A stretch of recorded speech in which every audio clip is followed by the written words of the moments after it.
نحمده ونصلي ونسلم على رسول الكريم أما بعد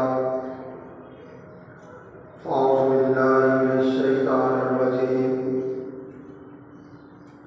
بسم الله الرحمن الرحيم وإنك لعلى خلق عظيم صدق الله مولانا العظيم إن الله وملائكته يصلون على النبي يا أيها الذين آمنوا صلوا عليه وسلموا تسليما الصلاة والسلام عليك يا سيدي يا رسول الله وعلى آلك وأصحابك يا سيدي يا حبيب الله الصلاة والسلام عليك يا سيدي يا ختم المرسلين وعلى آلك وأصحابك يا سيدي يا رحمة للعالمين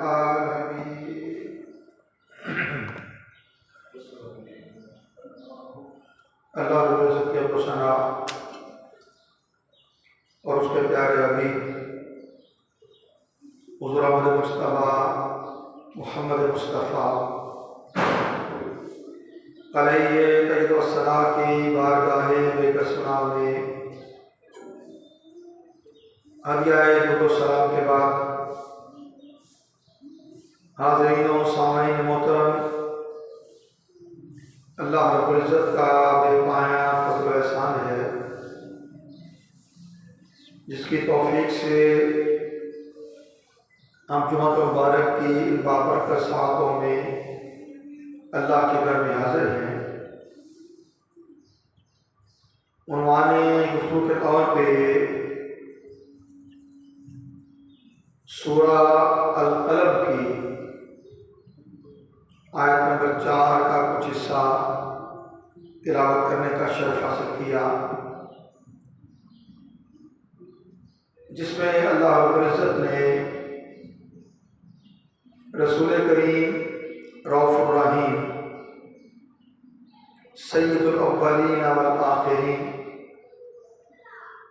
حضور احمد مصطفیٰ محمد مصطفیٰ علیہ تجد و ثنا کے اخلاق کریمانہ کا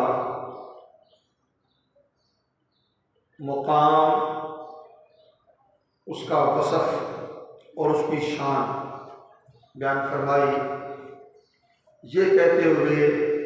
وَإِنَّكَ لَعَلَىٰ خُلُقٍ عَظِيمٍ، اور بے شک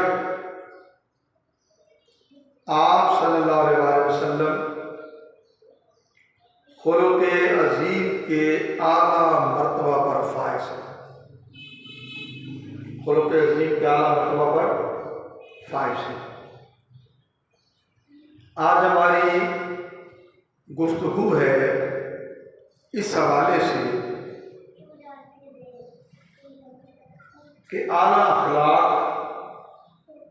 وہ چیز ہیں کہ یوں کہہ لیں ان کا وہ مقام و مرتبہ ہے کہ رسول کونین صلی اللہ علیہ وسلم نے اپنی بعثت کے مقاصد میں سے ایک مقصد یہ بیان کیا کہ میں اعلیٰ اخلاق کی تکمیل کے لیے مبعوث کیا گیا۔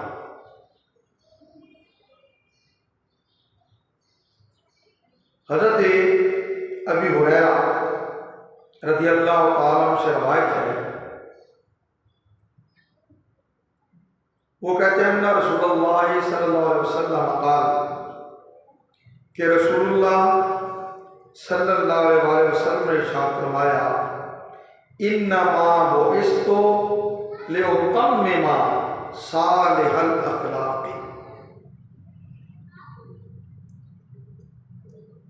کہ بے شک مجھے عمدہ اخلاق، اچھے اخلاق، اعلیٰ اخلاق کی تکمیل کے لیے بھیجا گیا ہے۔ اور دوسری روایت ہے، اسے بھی حضرت ابو ہریرہ رضی اللہ عنہ روایت کی ہے، کلمات مختلف ہیں، معنی مفہوم وہی ہے۔ ارشاد فرمایا انما بعثت لأتمم مکارم الاخلاق، کہ بے شک میری بعثت اعلیٰ اخلاق کی تکمیل کے لیے ہوئی ہے، کہ میں اعلیٰ اخلاق کو مکمل کروں، اعلیٰ اخلاق کو مکمل کروں۔ پھر رسول کریم صلی اللہ علیہ وسلم کے اخلاق کریمانہ ہی یاد رکھ لیں تا ابدالآباد اخلاق کی اعلیٰ ترین مثال قرار پاتے ہیں، اخلاق کی اعلیٰ ترین مثال قرار پاتے ہیں۔ اور اس کا بہت بڑا سبب یہ ہے کہ اللہ تعالیٰ نے براہ راست رسول کریم صلی اللہ علیہ وسلم کو ادب سکھایا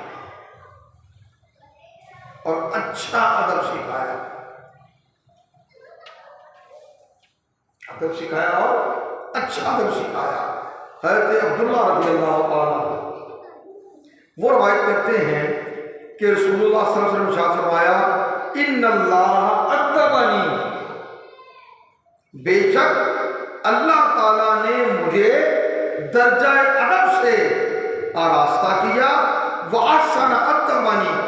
اور میرے آداب اور اخلاق کو نہایت تحسین کیا، نہایت اچھا کیا۔ اور فرمایا ثم أَمَرَنِي بِمَكَارِمِ الْأَخْلَاقِ، پھر میرے اللہ نے مجھے حکم دیتے ہوئے ارشاد فرمایا خُذِ الْعَفْوَ،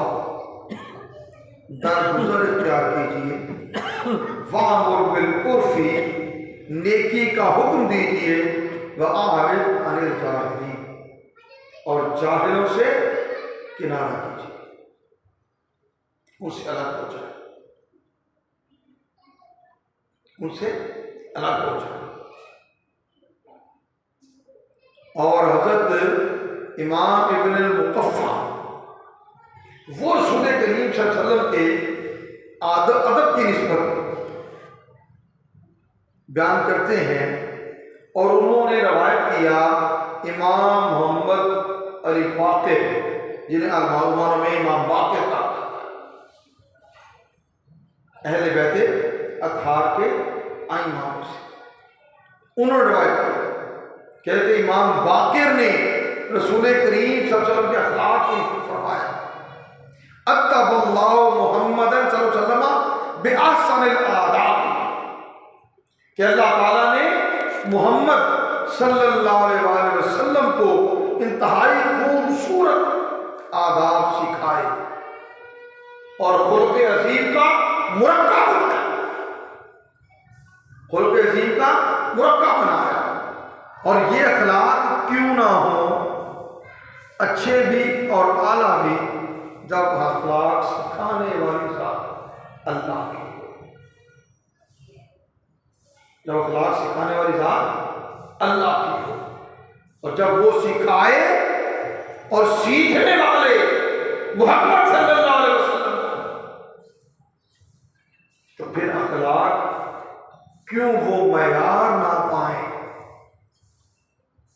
کہ قیامت تک کے لیے جس چیز کو اخلاق کا نام دیا جائے وہ محمدی آداب ہو، وہ محمدی آداب ہو، وہ آقا علیہ السلام کا بولنا، چالنا، اٹھنا، بیٹھنا، چلنا، پھرنا، کھانا پینا، لوگوں کے ساتھ حسن کلام کرنا، لوگوں کے ساتھ معاملہ کرنا، یہ ساری چیزیں اعلیٰ اخلاق، یہ ساری چیزیں اعلیٰ اخلاق۔ ابن جماعہ وہ روایت کرتے ہیں کہ سفیان بن عیینہ، امام سفیان بن عیینہ وہ فرماتے ہیں ان رسول اللہ صلی اللہ علیہ وسلم هو المیزان الاکبر وعلیہ تورد الاشیاء علی خلقہ وسیرتہ وہدیہ فما وافقها فهو الحق وما خالفها فهو الباطل۔ کیا حسین کلام، کیا حسین کلام، کیا خوبصورت بات جو امام سفیان بن عیینہ نے رسول کریم صلی اللہ علیہ وسلم کی نسبت کی۔ وہ کہتے ہیں کہ حضور نبی کریم صلی اللہ علیہ وسلم کا اسوہ حسنہ، آپ کی ذات، صفات و صفات ہمارے لیے واحد اور سب سے بڑا پیمانہ اور کسوٹی ہے۔ آپ کی ذات واحد، ایک پیمانہ، کسوٹی اور معیار ہے کس چیز کا؟ کہ حضور نبی کریم صلی اللہ علیہ وسلم کے خلق عظیم، سیرت طیبہ اور پاکیزہ کردار پر امور کو پرکھا جاتا ہے۔ جو اس پیمانے پر پورا اترے وہی حق ہے، اور جو اس پیمانے کو پورا نہ کرے، اس پیمانے سے ہٹ کر وہ باتیں، گویا حق کا معیار، حق کا معیار رسول صلی اللہ علیہ وسلم کے اخلاق کریمانہ۔ قیامت تک جو کوئی نبوی اخلاق اپنانے والا ہوگا، اختیار کرنے والا ہوگا، اس کے اندر نبوی اخلاق کی خیرات پائی جائے گی تو وہ اچھے اخلاق، وہ اخلاق حق پر مبنی، اور اگر اس سے ہٹ کر ہوں گے تو وہ اخلاق باطل، جھوٹے، گھٹیا، نیچ۔ اخلاق کا معیار اخلاق مصطفیٰ صلی اللہ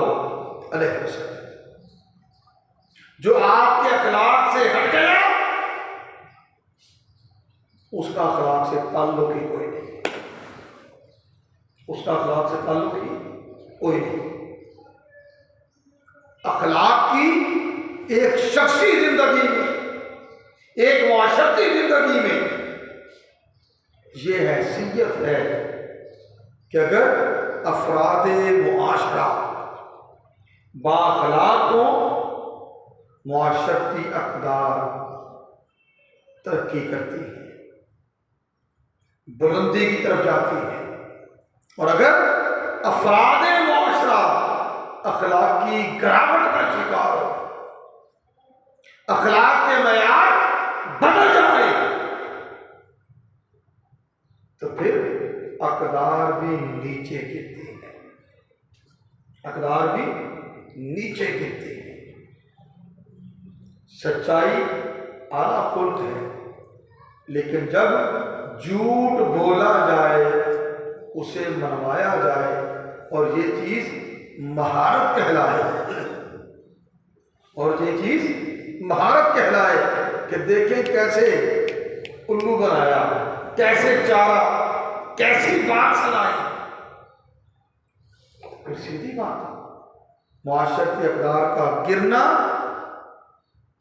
فطری عمل، فطری عمل۔ اس اخلاق کی یہ اہمیت ہے کہ رسول کریم صلی اللہ علیہ وسلم خود اللہ تعالیٰ سے اچھے اخلاق کے لیے دعا کیا کرتے تھے۔ ہمارے ہاں جو دعاؤں کا معمول ہے نا، نماز کی پابندی کی توفیق عطا فرما، پنجگانہ نماز ادا کریں، مادی ضرورتوں کے معاملات، مجھے اتنا رزق مل جائے، میرے بیٹے کا فلاں ہو جائے، میری بیٹی کا فلاں ہو جائے، فلاں کو شفا مل جائے، فلاں کو یہ مل جائے، فلاں کو وہ مل جائے،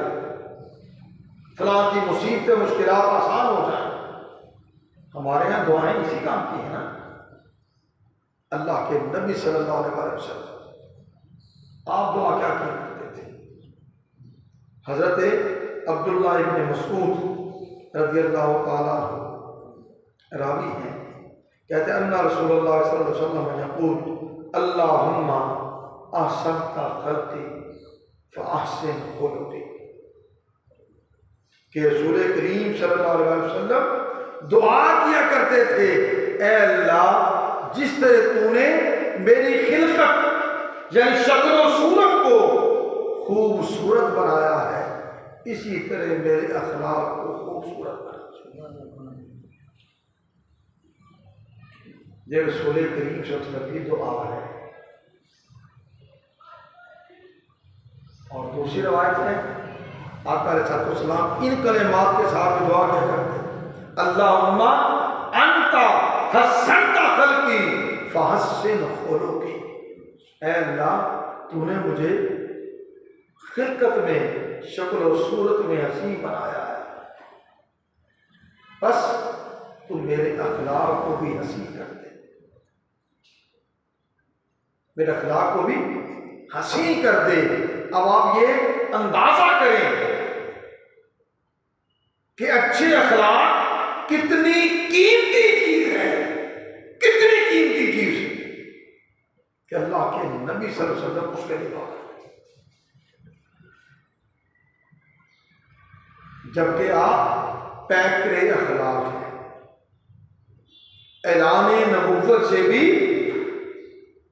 15 سال پہلے، 20 سال پہلے آپ کے عالم شباب میں لوگ آپ کو صادق اور امین کہتے تھے۔ اپنے معاشرے میں آپ کی پہچان، آپ کی شناخت، آپ کی سچائی اور آپ کی امانت سے تھی۔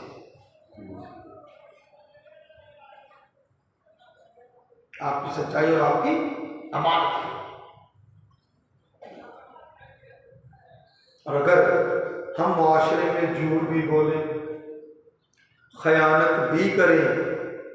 اور پھر اچھے بھی کہلائیں تو یہ بات تعجب ہے۔ اس میں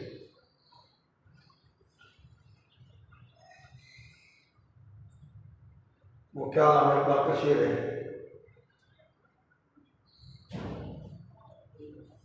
خرد کا نام جنوں پڑ گیا،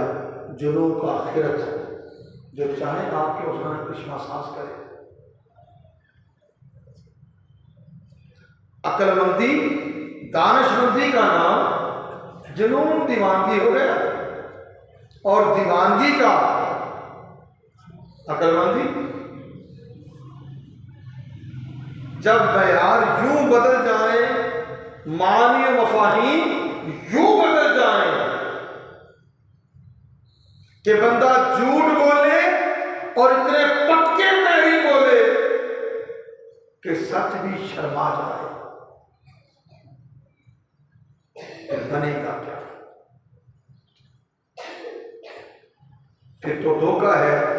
اپنے آپ سے، اللہ کی مخلوق سے۔ اور جو شخص خود دھوکے میں ہے، اور جو شخص خود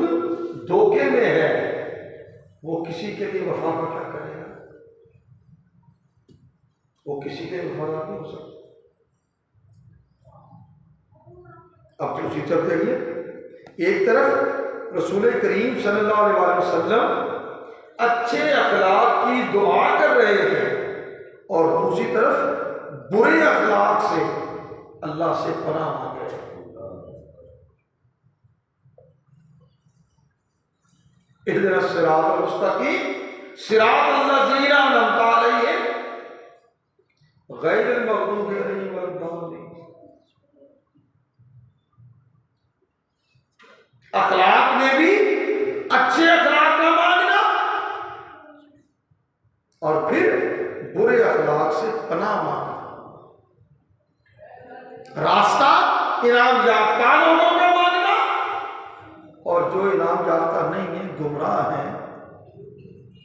جن پر اللہ کا غضب ہوا ہے، ان راستے سے بچنے کی بھی دعا کرنا۔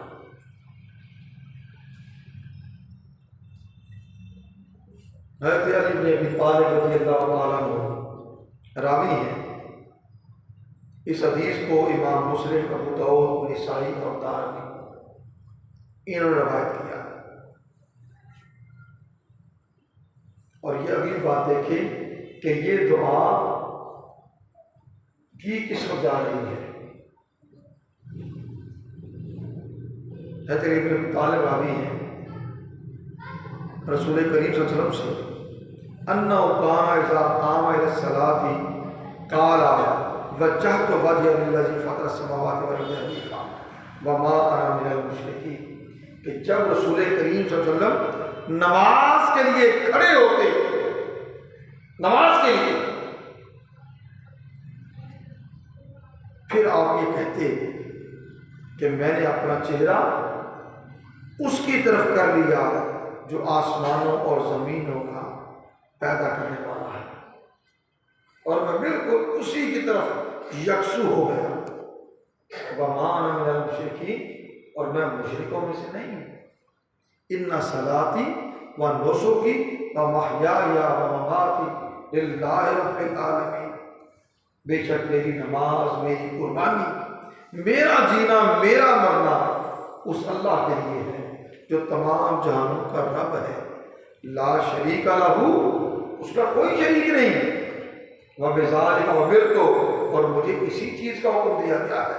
وَأَنَا مِنَ الْمُسْلِمِينَ، اور میں مسلمانوں میں سے، اللہ کے تابع فرمانوں میں سے ہوں۔ اور اس کے بعد اللہم انت المالک لا الہ الا انت، اے اللہ بے شک تو ہی مالک ہے، تیرے سوا کوئی معبود نہیں مگر تو ہے، انت ربی، تو ہی میرا رب ہے، وانا عبدک، اور میں تیرا بندہ ہوں، ظلمت نفسی، اب یہ اگلی چیز امت کی تعلیم کے لیے ہے، اگلے کلمات امت کی تعلیم کے لیے، ظلمت نفسی، میں نے اپنی جان پر ظلم کیا، واعترفت بذنبی، اور میں اپنے گناہوں کا اعتراف کرتا ہوں، فاغفر لی ذنوبی جمیعا، بس تو میرے سارے گناہ معاف فرما دے، وَإِنَّهُ لَا يَغْفِرُ الذُّنُوبَ إِلَّا أَنْتَ، بے شک تیرے سوا کوئی گناہ معاف کرنے والا نہیں ہے۔ آگے سنیے، وَاهْدِنِي لِأَحْسَنِ الْأَخْلَاقِ، اور مجھے اچھے اخلاق کی طرف ہدایت عطا فرما، اچھے اخلاق پر چلا، لا یہدی لأحسنها الا انت، اچھے اخلاق کی طرف صرف تو ہی ہدایت دیتا ہے، اچھے اخلاق پر صرف تو ہی چلاتا ہے، وَاصْرِفْ عَنِّي سَيِّئَهَا، مجھے برے اخلاق سے پھیر دے، اخلاق کی برائی سے مجھے پھیر دے، لا یصرف عنی سیئہا الا انت، اور برے اخلاق کو تیرے سوا مجھ سے کوئی نہیں پھیرنے والا۔ یہ کب دعا کی جا رہی ہے؟ جب نماز کے لیے قیام ہو رہا ہے، نماز کے لیے کھڑے ہو گئے، اب ایک تو یہ کھڑے ہو گئے، اب دوسرا سن لیں، دوسرا سن لیں۔ آقا علیہ السلام سنن نسائی اور طبرانی کی روایت ہے، اللہ اکبر تکبیر تحریمہ کہہ لینے کے بعد، تکبیر تحریمہ کہہ لینے کے بعد آپ کا وہی کلمات کہہ رہے ہیں، ان صلاتی و نسکی و محیای و مماتی للہ رب العالمین لا شریک لہ وبذالک امرت وانا من المسلمین۔ اور اس کے بعد دعا اخلاق کے لیے، اللہم اہدنی احسن الاعمال واحسن الاخلاق، اے اللہ مجھے اچھے اخلاق کی طرف ہدایت دے، اچھے اخلاق کی طرف رہنمائی کر اور اچھے اعمال کی طرف رہنمائی کر۔ لا یہدی لأحسنہا الا انت، تیرے سوا اچھے اخلاق کی طرف کوئی ہدایت دینے والا نہیں۔ وقنی سیئ الاعمال، مجھے برے اعمال سے بچا، وسیئ الاخلاق، اور برے اخلاق سے بچا۔ لا یقی سیئہا الا انت، تیرے سوا کوئی برے اعمال اور برے اخلاق سے بچانے والا نہیں۔ اور آخری روایت بات ختم کر رہا ہوں۔ حضرت ابی صالح سمان حضرت ابی ہریرہ رضی اللہ عنہ سے روایت کرتے ہیں، کہتے ہیں ان رسول اللہ صلی اللہ علیہ وسلم کان یدعو یقول اللہم انی اعوذ بک من الشقاق والنفاق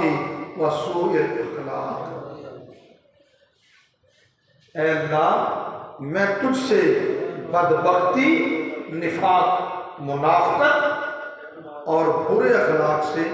پناہ مانگتا ہوں، برے اخلاق سے پناہ مانگتا ہوں۔ بات سمجھ آ رہی ہے؟ جب اللہ کے نبی صلی اللہ علیہ وسلم کہ جن کے اخلاق کو قرآن نے وَإِنَّكَ لَعَلَىٰ خُلُقٍ عَظِيمٍ فرمایا،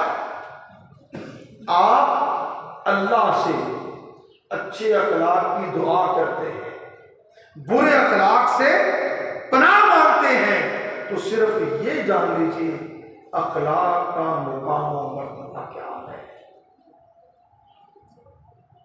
رسول کریم صلی اللہ علیہ وسلم فرمایا روز قیامت میرے سب سے زیادہ قریب وہ ہوگا جس کے اخلاق اچھے ہوں گے، جس کے اخلاق اچھے ہوں۔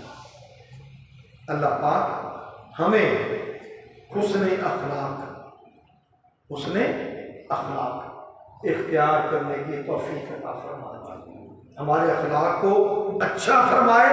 اور اچھے اخلاق پر استقامت عطا فرمائے، اور ہر طرح کے برے اخلاق سے ہمیں محفوظ رکھے۔ کما علینا انک لا